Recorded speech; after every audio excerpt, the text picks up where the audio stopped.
Are you an exhausted one person or small marketing team that is struggling to keep up with feeding the social media beast and creating all of your content for your business?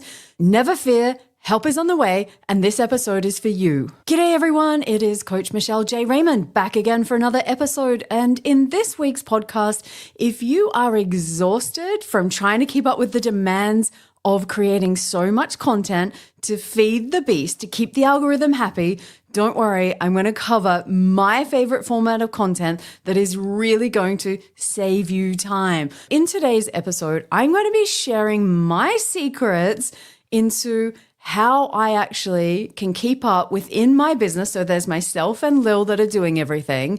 How do we keep up with feeding my personal content on LinkedIn? We've got 2 company pages over on LinkedIn. We've also got a YouTube channel. We've got YouTube shorts going out. We've got a TikTok channel. We're creating blogs for our website.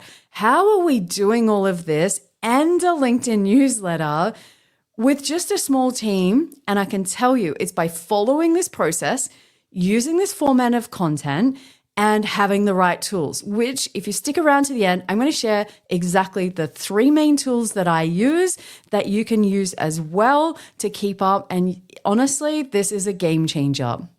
I appreciate that some of you listening to this might think that what I'm about to say is too good to be true. So I thought that I'd start with my 11 favorite reasons that I absolutely love this type of content. It's available to you on LinkedIn, and I've been doing it for around 4 years, for the best part of weekly, maybe a little bit less recently, but ultimately it has been the cornerstone of my content strategy. I know that this works. It especially works for company pages. So if you're a page admin, you are going to want to listen to this. The 11 reasons that I absolutely love this content format is number 1, enhanced engagement. Who doesn't want more engagement? Increased visibility. You get authentic connection with your community. It's a great way to build authority. It's community building. You can also do product demos and launches. What about market research? It's also an amazing network opportunity both for your business and the attendees. We've also got a competitive advantage because there are so many businesses that are not leveraging this format type. You can build your brand. Probably my favorite reason of all out of these 11 reasons is reason number 11, and that is content expansion. How do you use this format to create more content in less time? Now that I've dropped those 11 reasons, have you got any ideas around what type of content that this might be? Before I go into it, here's a quick word from our podcast sponsors, Metricool. Metricool has released a few new features that help social media managers to centralize their management and content planning. And 2 new features include Google Drive and Canva integrations, bringing your content assets directly into the planner. So this eliminates the need to jump across multiple platforms and tabs. A huge win for my LinkedIn community is Metricool's expanded LinkedIn demographic analytics. You can now view followers by industry, function, seniority, and company size. And this data is crucial for creating content that connects with your ideal audience. Also, if you currently add links to your LinkedIn content, you can now enable or disable link previews within Metricool's planner. Metricool just keeps on rolling out new great features to create a truly comprehensive user experience. Read the full article with Metricool's latest product updates in the show notes. Have you guessed what type of content I'm talking about? Shout out to anyone that guessed LinkedIn Live formats. And LinkedIn Lives are definitely my favorite format of LinkedIn content out of everything. And I spoke about this briefly when I was talking about our LinkedIn Marketing Guide for 2025 episode, talking about interactive content being the name of the game for 2025. And LinkedIn Lives are the ultimate for this because not only can you highlight your business and the people within it, you get to interact directly with your community. What do you need to get started to run an event? It is not that hard, and I don't want you to become obsessed with worrying about having the world's most expensive tech. When I first got started, I used a microphone that was around 90 Australian dollars, and it is a brilliant microphone. If you want the details, message me over on LinkedIn. And I also use a Logitech Brio webcam, which is the one that I'm using to record this for those watching on YouTube. And ultimately, I think that was around 250 Aussie dollars. So probably even less for people in other parts of the world. So from a tech perspective, I think it's worth having a good microphone and a good webcam. But if you don't have those, give it a go anyway. Start somewhere. The trick is to get started. And I can promise you on the first one, we've all got a really funny story to tell. Mine is the very first LinkedIn Live, we shared the wrong link and everybody was trying to get backstage and I couldn't work out what was going on. And the limit was only 10 people backstage. It was carnage. So the next one, I'm not sure that it was much better. We shared the right link. And what happened was we also forgot to press the go live button twice. We pressed it once, not twice. And it meant that myself and the other person that was on the live with me, we were practically talking to ourselves for around 15 minutes. If you've got a horror story about LinkedIn Lives, I'd love to hear about it. Send me a direct message, drop a comment. If you're on Spotify, you can do that now, which is cool. It's really easy to set up LinkedIn Lives, but there is a couple of things that you're going to need. Number one, you need to set up a LinkedIn Live event on LinkedIn. So start there. And then the second thing you do need is a streaming tool. So that's a third-party app. Right now, you can't do everything natively within LinkedIn. I don't see that changing. LinkedIn has their own partners and approved streaming partners. StreamYard is who I use and have used the whole time. We've also got Vimeo if you use that currently, Switcher Studio, Restream, Social Live. These are some of the other streaming tools. If you want the whole list, please reach out to me. I've got a whole article that I've written on this that will expand into this further. Once you set up your event in LinkedIn, you go and pair that with your events that you set up over in your streaming service. So again, I use StreamYard for mine, and I'll put my affiliate link where you get a small discount, I think, if you want to give it a go. But try the free version and practice, because what I found when I was choosing these tools is the one that was most popular was not the one that I enjoyed using. I didn't find the dashboard intuitive. Now, you might be out there and try StreamYard and feel exactly the same. So it's always important to have a play around in the background before you go live. Trust me, trying to learn while you go live is not ideal. Been there, done that, don't recommend it. To have a successful LinkedIn Live event, there's a lot of things that I want you to consider before we even dive in the deep end. The more that you plan up front, the less stressful the whole event is. You can maximize how many people show up, and you can make sure, more importantly, that you deliver on what you promise for the audience. Keep in mind, they're exchanging their precious time to come and attend these events, so you want to make sure that you deliver. Now I'm going to share with you my 6 W's framework step by step. For those of you listening to this on the audio podcast, don't forget to come across, connect with me on LinkedIn, subscribe to my LinkedIn newsletter, and this information will be included in there. So you don't need to scribble it down. So the first W that we start with is who. Who is our target audience? And everything you do should have this in mind first. Every decision that we're going to make when we answer the other W's means that you can clearly know that this is going to be best for that target audience. So start with who is the target audience. The second W is what. What is the message that you want to get across? When you have clarity on the message, the format that you select becomes a lot easier to choose. So it could be a solo show, it could be an interview style, it could be a fun quiz show, it could be a Q&A session. There are so many different ways that we can do this, but understanding what is the message you want to get across first up will make this much simpler. The third W is where.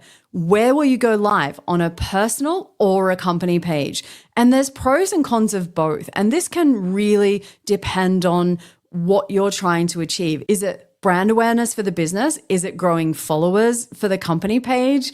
Is it that you want a registered event, which is one of the upsides of LinkedIn company pages? You can hold a registered event where people can opt in to share their details and you can follow up. For others, though, going live on a personal page might make more sense. You might have someone that's a really well-established subject matter expert, thought leader, or has a really well-built strategic community on LinkedIn that you want to take advantage of. Or you might be a consultant listening to this and go, I don't have a team, and it makes more sense to do it on your personal profile. Choosing where ultimately comes back to what is the goal that you have for this LinkedIn Live. So think about that as well. Let's move on to the next W, which is when. When will you go live? And when you're setting the frequency, you need to have a look at what are your business goals and what are the resources that you have. And that can determine whether you can keep up with a weekly schedule or whether one a month is more than enough. And it could also be ad hoc. What's crucial with this is thinking about what time can you do. Is it going to be during business hours, which might make it hard for your audience to attend? Is it going to be a quick lunchtime event? That is where I started. Quick lunch and punch sessions is what they were called back in my very first LinkedIn Live. Or are you going to do it after hours? And do you have the team available to make that happen?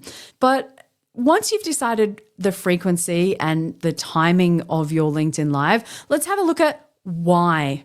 Why are you doing the LinkedIn Live? And make sure that this, again, is aligned to your business goals. E.g., it could be brand awareness. It could be community building. It could be a lead gen event. You might want to gather some market intelligence or highlight new features of products or services that you're about to launch. The reason for doing a LinkedIn Live is not because you listened to this podcast and Michelle J Raymond said that they were fabulous and they're a time-saving format of content. And this is really important. As much as I love these, you have to work out, is it right for your business and your goals? And to that point, the last W is why not? I also want you to question, is this the right format for your target audience? Think about it. Strategy first. Go back to who is the target audience and what is the message that you want to get across. And you might actually discover that LinkedIn Live is not the right format, that perhaps a newsletter is a better format. Perhaps a series of short form posts might be a better option. I know how helpful the 6Ws framework is into making successful LinkedIn Live events, but marketers, I promised you that I was going to share exactly how I use this LinkedIn format type to create content that saves me so much time. Like, it is crazy that I have got more content than I can keep up with. Lil has got our content scheduled out everywhere using Metricool for over 6 weeks at most times. And we're at the point where we're actually drowning in content. Can you imagine, all from a half an hour LinkedIn Live? Are you curious to find out how we do that? After this quick break, I'm going to share with you exactly the tools that we use and how many different formats we can split this into. When you're streaming a LinkedIn Live, you can actually stream to multiple platforms. So if you're active for your business on other social media platforms, the good part is all at one time you can go live and maximize the return on those communities that you built. So not only can you stream on LinkedIn, you can stream to those other places at the same time. You can also create long form video for YouTube. But for those of you who might be more interested in creating your podcast, yes, absolutely. From a LinkedIn Live with the right tools, you can then go and create both an audio and a video podcast. We've got blogs and newsletters that we do. I've got posts that come out on my personal account, plus the company page accounts that we're running as well. Yes, you can get all of that content, and I'm talking more than you can keep up with, out of just a 30-minute well-structured LinkedIn Live with the right tools. If you've been listening and thinking, yeah, that's great if I was a video editor and I could take away that 30-minute video and turn it into all of those things, never fear. No one in my business is a video editor either, but with the right tools, you can become one. And this is the beauty of it. And I'm going to share with you my 3 favorite tools right after this quick break. The best part about these 3 tools is that it's going to make this whole framework possible, even for those who don't have video editing skills in-house or the budget to outsource. And this is what I love about these 3 tools is that they are just amazing. And this is where tech really comes in to save the day. The first tool that I want to talk about is Descript. And that for me has been a game changer in our business. And ultimately what it will do is take the raw video, you can upload it. And if you've had lots of ums and ahs or silly bits, or you want to make shorter clips, maybe you want to make an audio podcast or get a transcript, it does all of these things in the one tool. And especially it will help you get your subtitles, which are really important in making content accessible to your audience. So Descript is a must-have. I will put my affiliate link in the show notes. Check it out. You are going to be mind blown. This is where AI is just sensational and makes life so much easier. The second tool, which I think is very cool that you should check out, is Opus Pro. And it is what you're going to use to take a 30-minute video and basically ask this tool to find you 30-second or 60-second clips, or you can go a little bit longer. Within Opus Pro, it will take your uploaded video, go through and look for the most memorable moments and clip those out, give them a rating, and this is how you keep up with short form video. So not just now YouTube Shorts and Reels, but also think about LinkedIn and its love right now of vertical short form videos. But you can do all of this in just a few minutes because the AI is doing the work for you. This is why I love AI, when it takes the tedious work and does it for you and frees up your time. What is the third tool? Call it ChatGPT, call it Copilot, whatever your version of generative AI tool that you use, but taking the transcript that we got out of Descript and putting it in there with some prompts allows you to then take that text, which has already been created, and turn it into other formats within seconds. Like, how cool is it that it can come up with these answers pretty quickly? Now, of course, you have to learn how to do the right prompts, and it can take a little bit of practice, but be patient because ultimately it's going to save you so much time. You're welcome. You can thank me later. As we wrap up today, you know how I've always got those promotions within the podcast that say, make sure you follow or subscribe? Well, make sure you follow or subscribe, because coming up in a couple of weeks, I've managed to secure an interview with a senior content manager at LinkedIn who's going to come and share how B2B brands can win with content on LinkedIn. And this is a follow-up to my 2025 marketing guide episode that was just a few episodes ago. If you missed it, go back and listen. I want to expand on it. What kinds of content really work on LinkedIn as we plan out 2025. You don't want to miss that. It's a special event and I hope that you can make it. So until next week, cheers.